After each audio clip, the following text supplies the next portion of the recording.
কি খবৰ আপোনালোকৰ ভালনে? আৰু আজি ৰাতি লৈ আহিছে একেবাৰে মই বেয়া পোৱা কামটো। ৰাতি লৈ আহিছে সৰু সৰু মাছখিনি, আৰু মাছখিনি আনিছে যদিতো মোক ভাজিব লাগিব বা বনাবই লাগিব।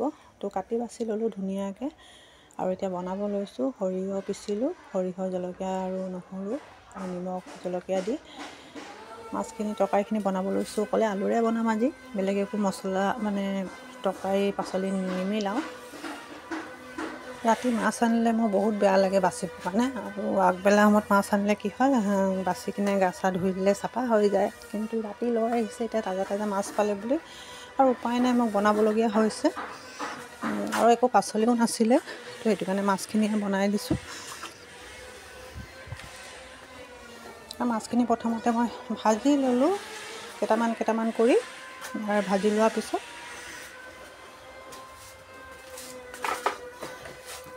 মাছ খাইতো ভাল লাগে, এনেকুৱা মাছবোৰ এনেকুৱা চাইজৰ মাছবোৰ খাই খুব ভাল লাগে। কিন্তু বাচিবলৈ অলপ দিগদাৰী পাওঁ বুলিহে ৰাতি মাছ আনিলে বহুত বেয়া পাওঁ মই, কি ক'ম আপোনালোকক। কিন্তু মাছখিনিয়ে মোৰ ভজা হৈ গ'ল, এতিয়া ৰঙাকৈ ভাজি লৈছোঁ হালধি নিমখ সানি কিনে। এতিয়া তৰকাৰীখিনি বনাম। পিঁয়াজ অকণমান কাটি থৈছিলোঁ দেখিছিলোঁ, সেই পিঁয়াজখিনি এটা তেলত দি দিছোঁ। নতুন বছৰত আপোনালোকে ক'ত গ'ল, পিকনিক খালে নে নাই কমেণ্টত জনাব। মইতো ক'তো নাই যোৱা, যাম বুলি ভাবিছোঁহে, যাবলৈ নাপাওঁ। সদায় যাম ভাবি থাকোঁতেই মোৰ সময় পাৰ হৈ যায়, সদায় কামত লাগি থাকোঁতেই যায় মোৰ। বহুত বিজি থকা হয়, ক'তো ওলাই যোৱা নহয় গাইছ। সৰিয়হখিনি মই এতিয়া পিঁয়াজখিনি দি দিলোঁ, আৰু অলপ ভজাৰ পিছত আলুখিনি দি দিম। কালি মই ভিডিঅ' দিব নাই পৰা, বহুত কাম আছিলে, আৰু কামৰ মাজতে আৰু ভিডিঅ'টো যেনে তেনে বনাই কিনে দিছোঁ।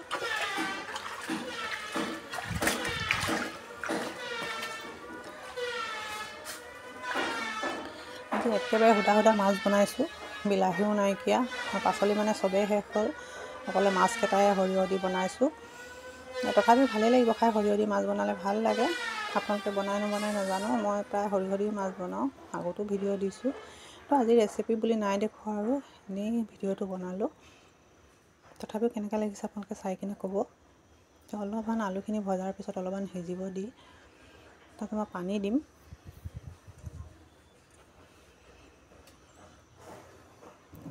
আৰু ওচৰতে বহুত ডাঙৰ ফেক্টৰী এটা আছে, এনি টাইম মেচিন চলি থাকে, আৰু শুনা যায় যিকোনো একদম আমাৰ ভিতৰলৈকে শুনা যায় ৰুমত।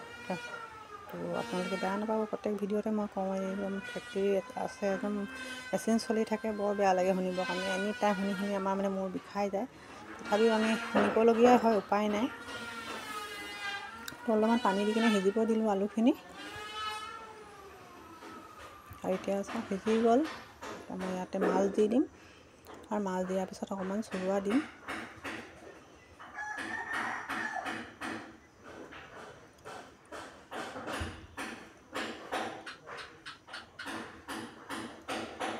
আলুখিনিও সিজি গ'ল। ইয়াতে এতিয়া মই মাছকেইটা দি দিছোঁ, সৰু মাছ দেখিছেনে? আজি মাছখিনি বেছি ডাঙৰ নহয়, আৰু একেবাৰে সৰু মাছখিনিতো মই বহুত বেয়া পাওঁ, বেছি খায়ো ভাল নাপাওঁ আৰু বাচিও ভাল নাপাওঁ। আৰু ৰাতি ঠাণ্ডা দিনত মাছ বাচিলে বহুত ঠাণ্ডা লাগে, সেইটো কাৰণে বেছিকৈ বেয়া পাওঁ।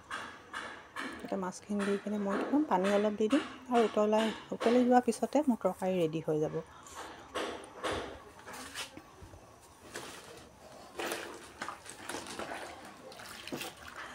মানুহে মোৰ ভিডিঅ'খিনি ঠিকেই চায়, কিন্তু লাইক কমেণ্ট একোৱেই নিদিয়ে।